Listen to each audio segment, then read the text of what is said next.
This program is brought to you by Emory University. On March 18, 2014, the Center for Faculty Development and Excellence at Emory University hosted a discussion titled MOOCs, Docs, and Hybrid Teaching. The speakers described their experiences with MOOCs, massive open online courses, and Docs, distributed open collaborative courses, and the impact, both positive and negative, of these controversial models of distance learning in higher education. The speakers were Adeline Coe, Director of the Digital Humanities Center and Assistant Professor of Literature at Richard Stockton College, and Elizabeth Losh, Director of the Culture, Art, and Technology Program at 6th College at the University of California, San Diego. In this video, Professor Losh explores the tension created by the pervasiveness of digital technology and social networks in education and offers alternative contexts for appraising MOOCs and Docs. So when I tried to move into my new office, there was an obstacle blocking my path. It was a printing press.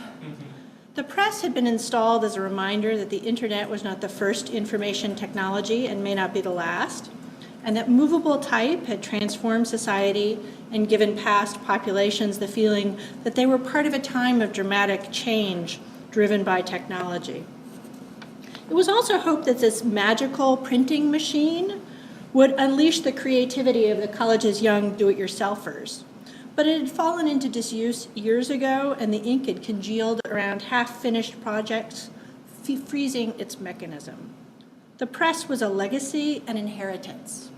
As the new caretaker, I discovered that it would be difficult to move, much less to dispose of. Those who wanted to protect the printing press from the perceived callousness of being discarded argued for respect for the long history of information technologies, for showcasing new forms of study around comparative textual media, and for abiding by the ethical imperative to facilitate critical making in the academy. Making and breaking is key to my own iterative practices, prototyping projects with students. And these arguments have, since that time of exigency and forced disposal, become even more important in my thinking about what the humanities could mean for contemporary life in the digital age. Digital technologies are frequently imagined as being the very opposite of that printing press. New, cheap, light, compact, invisible, and labor-saving. Yet legacies such as my hallway printing press should be a reminder that information technologies function thanks to the platforms that rely on the material world's physical constraints and affordances, and operate in the context of users' aspirations, desires, and fears regarding the regimes of labor and property. In other words, rather than contrast virtual reality with a reality composed of matter, it's important to keep in mind that digital signals are transmitted on machines made up of parts. Cyberspace exists because of plastic, metal, rare minerals, and other substances that facilitate electronic communication. Earlier schemes to create a university of the air out of seemingly ethereal radio or television broadcast signals still required investment in hardware for stations and transmitters. And today's supposedly wireless campuses similarly depend on the stuff that makes up giant server farms and data centers. The magical technologies that expand the global reach of the American Research University still rely on huge transoceanic cables and the goodwill of station operators, fishermen, park rangers, and other custodians of the massive equipment assemblage that supports the internet. Rather than regarding bits and atoms as separate categories, as Nicholas Negroponte does, we should remember that magnetic force microscopy reveals the physical presence of bits on the surface of a hard drive. Taking a serious interest in materiality and embodiment requires new ways of thinking about computational media, and consequently new approaches to imagining digital learning as well.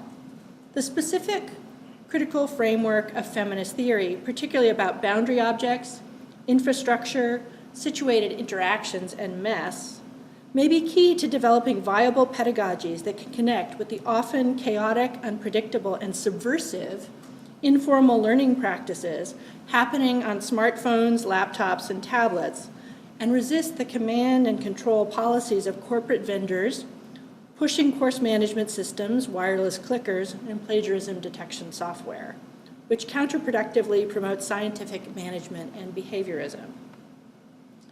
Theories about how technology is gendered might not seem obviously important to many stakeholders when approaching policy debates, particularly in the cultural conversation about distance learning. After all, why should a seemingly neutral position on adopting new instructional tools be interrogated as a problematically masculinist one? Of course, feminist research on technoculture often uncovers hidden assumptions that allow us to better understand how we use and are used by machines. If leaders in higher education aim to advance the telepresence and ubiquity of academic knowledge without suffering the consequences of their own hyperconfidence and hubris, they should be wary of supposedly rational strategic planning, and they should be talking more to the feminists on their campuses. Having at least some interest in mess as an area of inquiry is fundamental to understanding how technologies, people, resources, and networks work and sometimes don't work together. This is a photograph that I shot on the streets of Old Delhi, and this is various kinds of infrastructural apparatuses hanging over the street.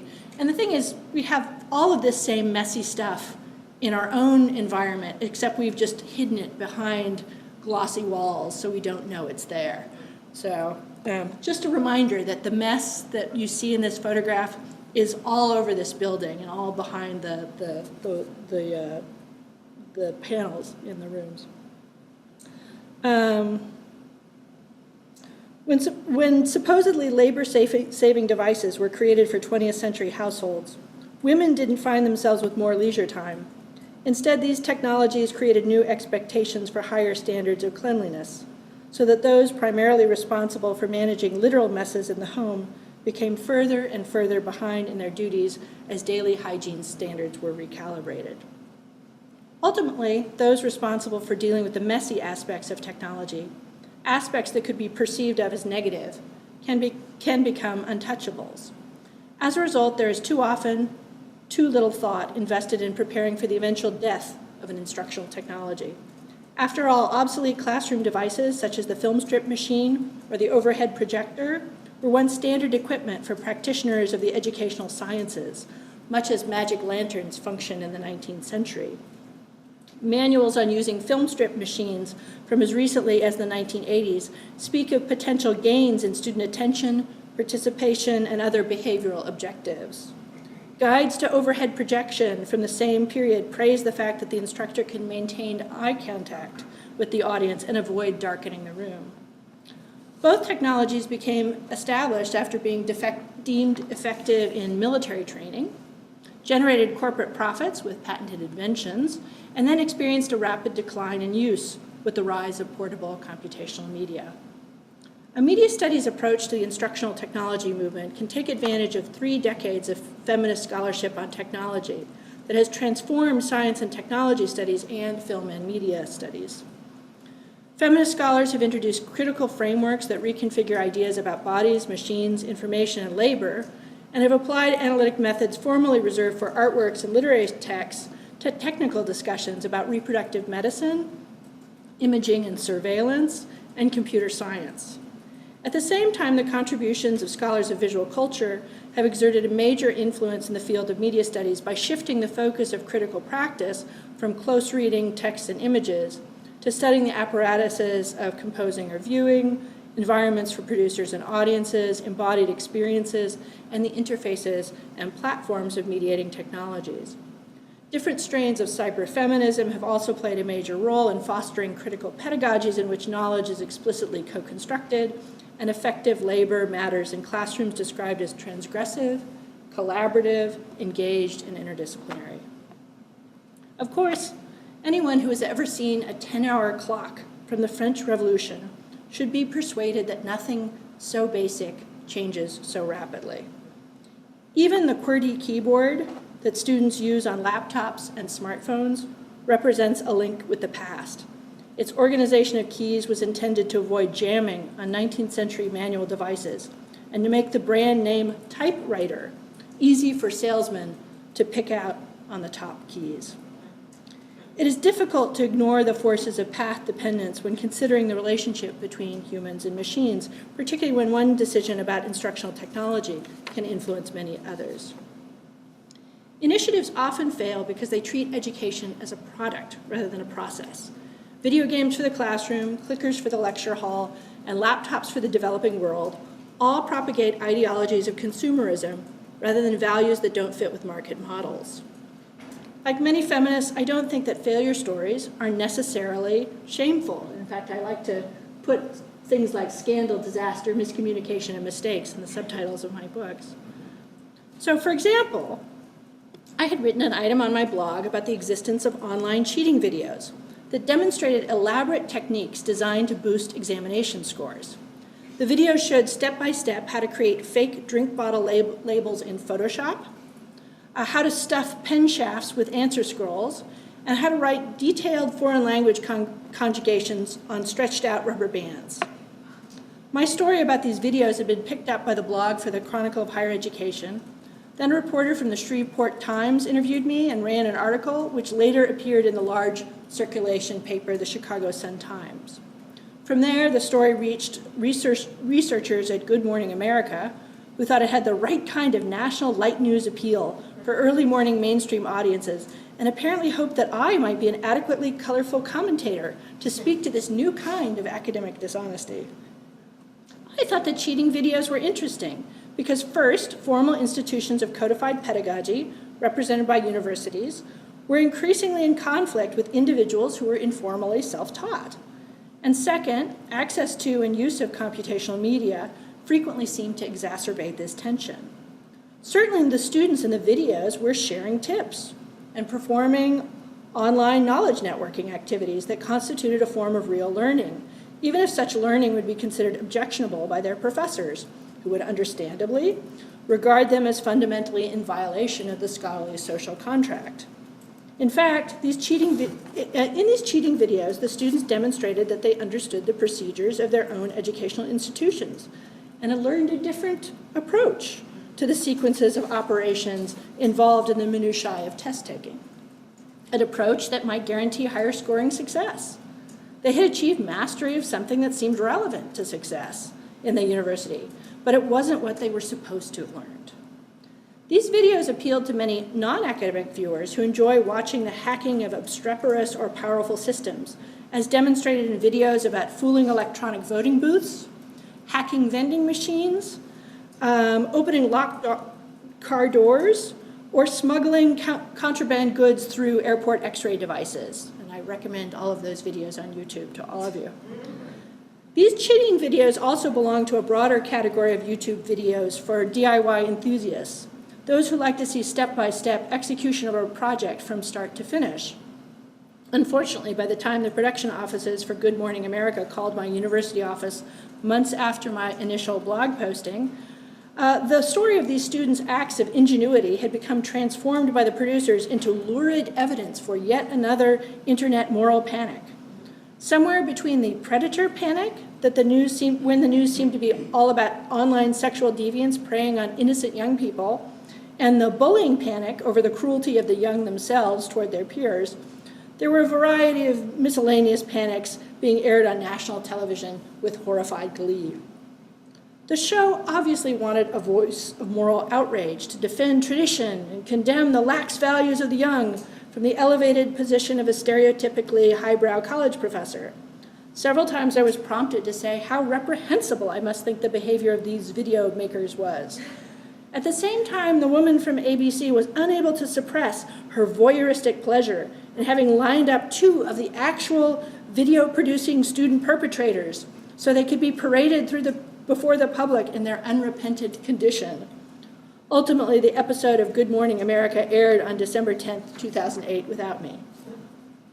A number of university researchers have argued that cheating and learning are intimately connected in the digital era, and that subverting a complex system is often the best way to understand its rules.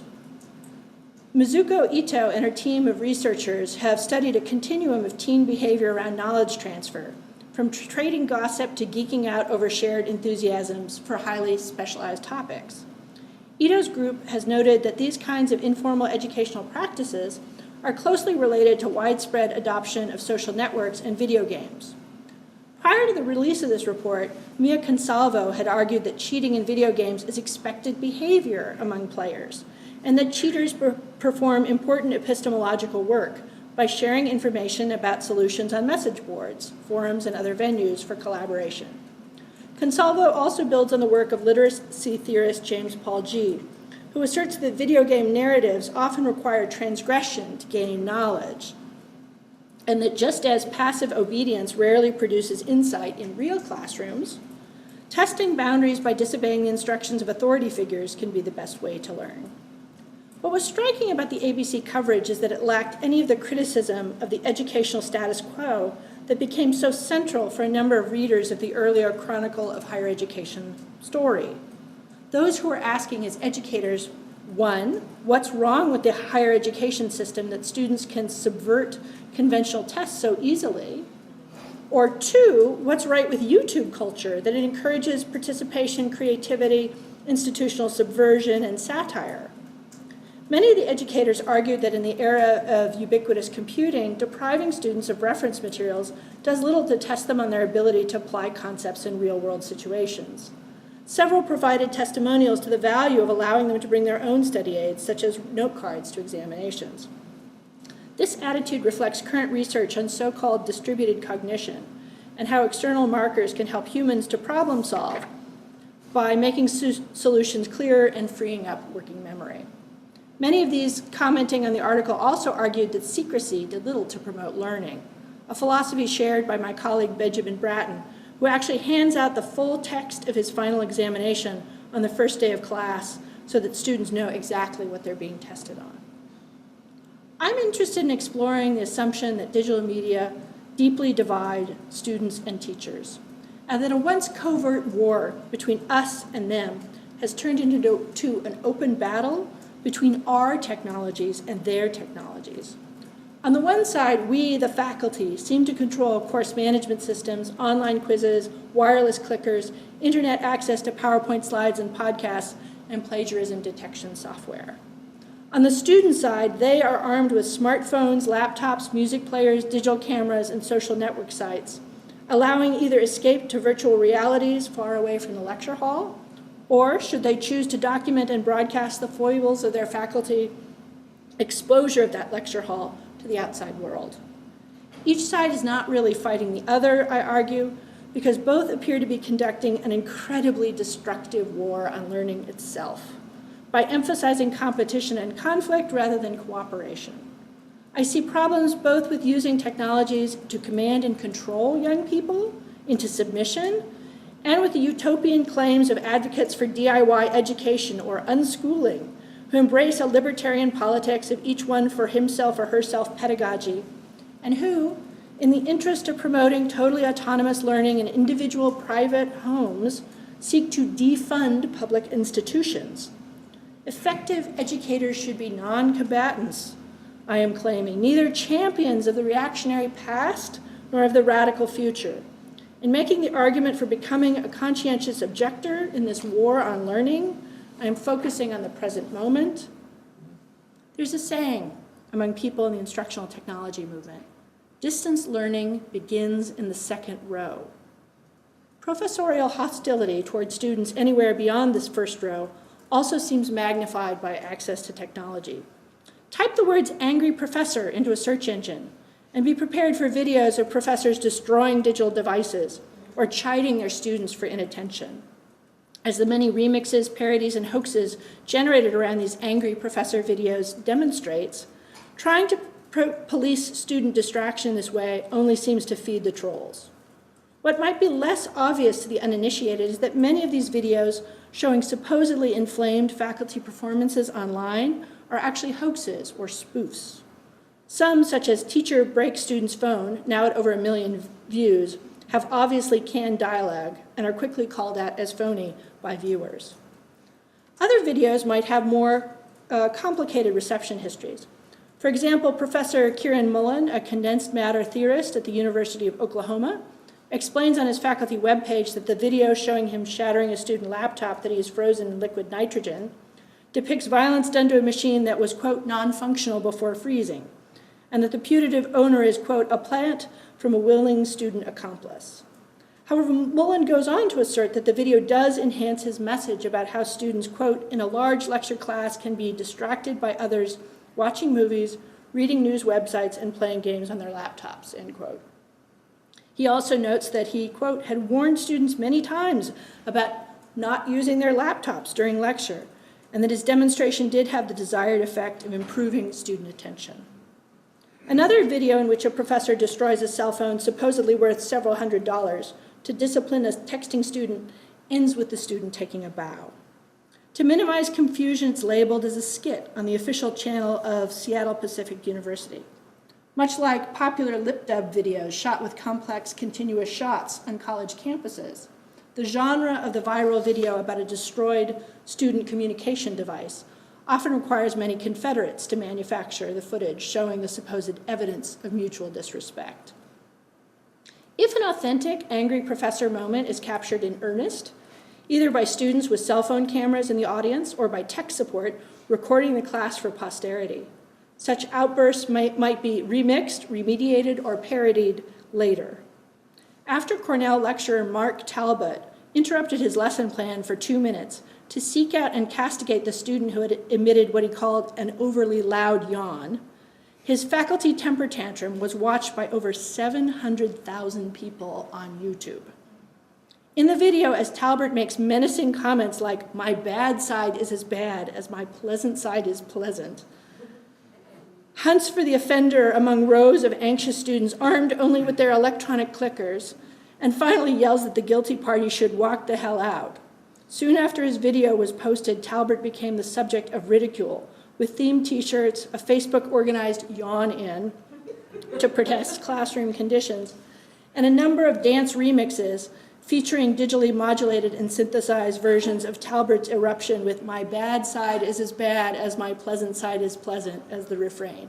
Again, I highly recommend these videos. Viral videos that show students and teachers in conflict may receive hundreds of thousands of views. They depict educational interactions gone wrong in a variety of classroom settings from grade school to graduate school, and have become a truly global genre, with examples represented on YouTube in many languages. Don't Mess with This Teacher stars an indefatigable Thai female teacher wearing a yellow satin dress and pearls, who interrupts her PowerPoint presentation to break a student's ringing cell phone and then resumes lecturing. Sometimes these videos are translated to give more information and provide context that counters misinformation that emerges after viral dissemination has taken place. In Prof Smash's Laptop, What Really Happened, a French language video annotated in English, the additional text informs the YouTube audience not only that the laptop being smashed belongs to an intrusive outside evaluator rather than an obstreperous student, but also that the entire event is an elaborate April Fool's joke. Online videos in which students confront teachers in classrooms with multiple devices for recording and display can also generate online drama, as viewers try to identify the guilty and innocent parties from what can be a confusing, multi-perspective archive of user-generated moving images. For example, officials at a special behavior of concern workshop at my university showed footage from this Florida Atlantic University biology classroom, in which an undergraduate student seemed to be threatening to kill her Asian American professor in a tirade focused on asking why evolution kills Black people. The video shows multiple students with cell phones simultaneously recording the event rather than containing the chaos. After assaulting those who were attempting to remove her from the room, campus police used a taser upon the student, which made the incident recognizable to those who had watched another genre of video about college authority dynamics, the video in which a student is ejected from a public place and tasered by police. Sympathetic media outlets pointed out that the student in the FAU video, Janatha Carr, was upset about the recent shooting of an unarmed Black teenager, Trayvon Martin, in another Florida community. But racial stereotypes are often perpetuated by such in-classroom videos. For example, the search term Black student in YouTube quickly brings up videos of combative students among the top results, such as student punches professor, Black student and teacher fight, and Asian teacher, Black student argue over food stamps. If there are many practitioners arguing that the university is in crisis and society's resources must be marshaled to save it, there are also many arguing that informal learning through digital media is flourishing, and that the demise of outmoded institutions of higher learning should be hastened. Many have pointed to the images of alienated lecture hall students holding up signs that express their disengagement with academic work, depicted in Michael Wesch's A Vision of Students Today, which has received over 4 million views on YouTube, as evidence that the conventional college experience and its apparatus of lecturing, textbook reading, and testing is failing. How many of you have seen this video, Vision of Students Today? Only a couple. Okay. The 200 enrolled students in Michael Wesch's 2007 Introduction to Cultural Anthropology class who participated in A Vision of Students Today present a spectacle of minimum energy expenditure for college credit that is difficult for pedagogues teaching undergraduates to ignore. As lilting electronica music plays in the background, stone-faced students silently hold up signs with grim statements and statistics, asserting that their online experiences occupy far more of their attention than their mandated coursework could ever do. On-screen titles tell us that these Kansas State students created the very film that we are watching through a process of writing based on a collective intelligence model, which resulted in 367 edits that were made to a shared Google Doc for this project. The following 4 statements that are written on signs and held up by students demonstrate the dramatic difference in productivity between their online and offline lives. So these are 4 examples of things on the student sign. I will read 8 books this year, 2,300 web pages, and 1,281 Facebook profiles. I will write 42 pages for a class this semester and over 500 pages of email. I Facebook through most of my classes. I bring my laptop to class, but I'm not working on class stuff. Wesch's students insist that reading and writing in digital context occupies a different order of magnitude of their attention, and they imply that traditional literacy practices can't possibly compete. Academic labor and intellectual inquiry is reduced to class stuff, and Facebook becomes the most important part of the curriculum. While most YouTube viewers have focused on the message of high-tech anomie from these seemingly disaffected youth, the precise circumstances of the video's composition have largely escaped notice. It's obvious that Wesch frames his students' critical composition with his own professorial comments and epigraphs, so the students did not entirely create the film in which they star. A few months after A Vision appeared, Mark Marino noted the absence of students of color in the sea of faces supposedly representing students today, and spurred a lively conversation about race, technology, and teaching. Marino claimed that Wesch's vision not only continued the implicit argument about display technologies in an earlier Wesch video, Web 2.0, but also propagated discourses in which, as Beth Coleman and Wendy Chun have asserted, race serves as a kind of technology, although users of cultural interfaces were unconscious of the, quote, universalizing of whiteness, in which his students also became display media, end quote. Wesch responded to Marino by pointing out that at least one student of color had been an active participant in the filmmaking process, despite the lack of diversity at Kansas State. Quote, on the day of filming, several students had ideas emerge right on the spot. Whenever they had an idea, they would write it down on a piece of paper and hold it up for the camera. While Wesch's group was, quote, reflecting on the size of the room and the anonymity this created among students, one student held up a sign that said, quote, I am more than just a face, end quote, which was followed by an African-American student holding up a different sign that read, there is more to me than just my race.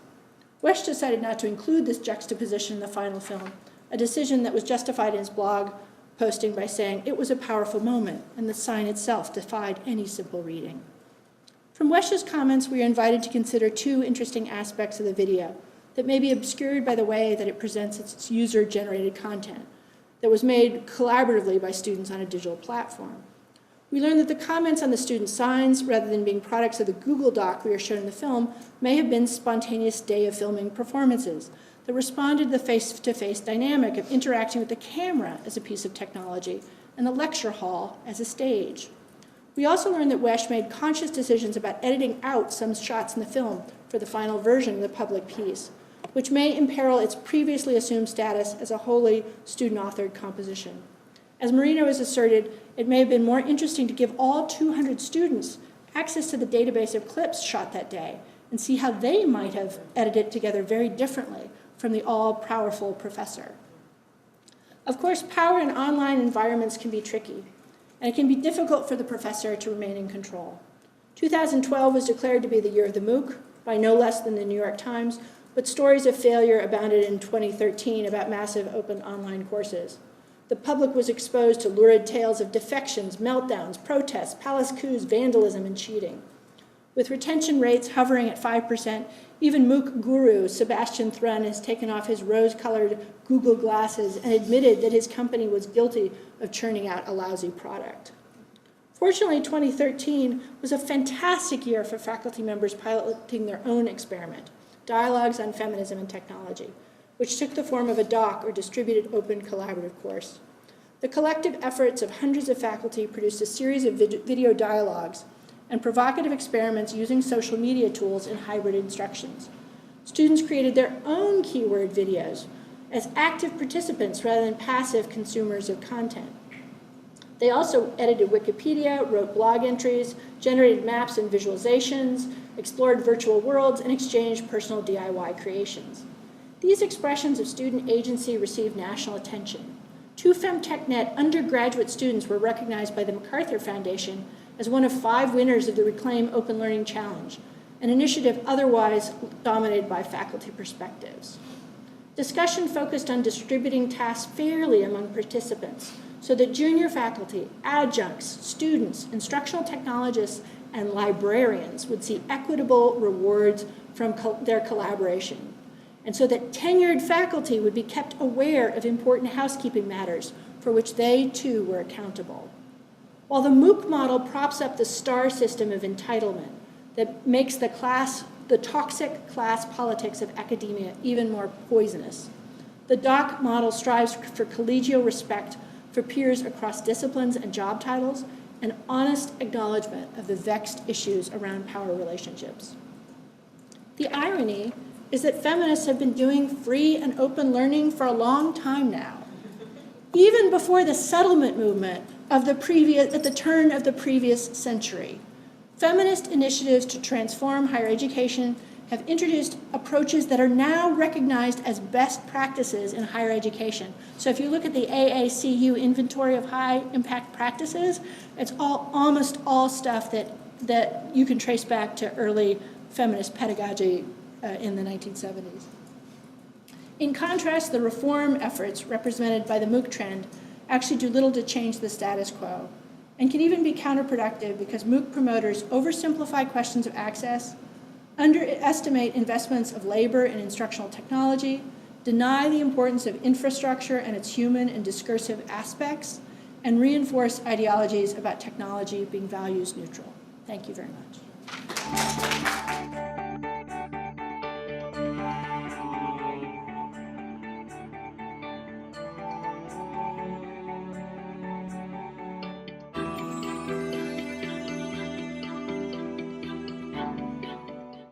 The preceding program is copyrighted by Emory University.